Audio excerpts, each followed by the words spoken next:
Who was Spartacus, and what role did he play in Roman history? If you're curious about one of the most famous figures in ancient Roman history, you're in the right place. Let's talk about Spartacus, a name that has become synonymous with bravery and rebellion. Spartacus was a Thracian, originating from a region that is now part of Bulgaria, Greece, and Turkey. He started his life as a mercenary, fighting for the Romans, but things took a drastic turn when he tried to leave the army. Caught and punished, Spartacus was sold into slavery and sent to a gladiator school in Capua. At the gladiator school, Spartacus was trained to fight in the arena, often against animals or other gladiators.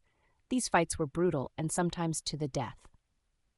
Despite the odds, Spartacus survived thanks to his fighting skills and a bit of luck.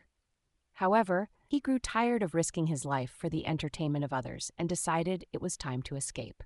In 73 BC, Spartacus led a daring escape from the gladiator school with about 70 other gladiators.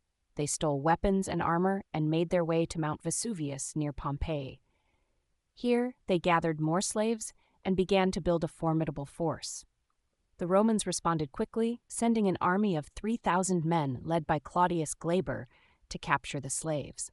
However, Spartacus outsmarted them by using vines to rappel down the mountain and launch a surprise attack from behind, killing nearly all of the Roman soldiers.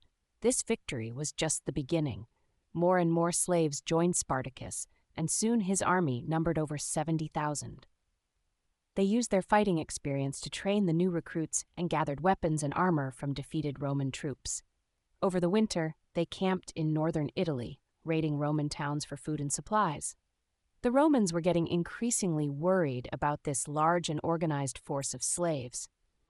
They appointed Marcus Licinius Crassus, a wealthy and experienced commander, to lead the campaign against Spartacus. Crassus had a tough time initially, but he eventually managed to push Spartacus and his army southwards. Despite several victories against smaller Roman forces, Spartacus's plan to escape Italy and lead his people to freedom was thwarted. His army was too large to move as one, and he decided to divide his forces.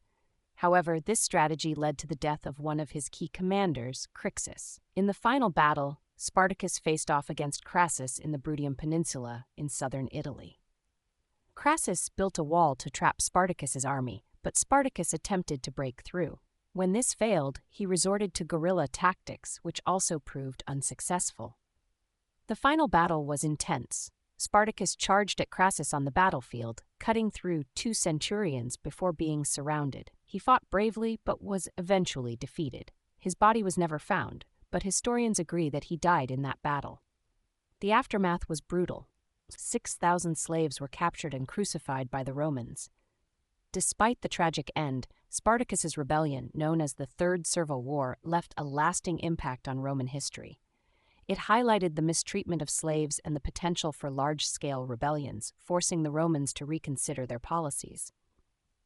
Spartacus' story is one of courage, leadership, and the fight for freedom, making him a legendary figure in history. His rebellion may have been defeated, but it remains a powerful symbol of resistance against oppression.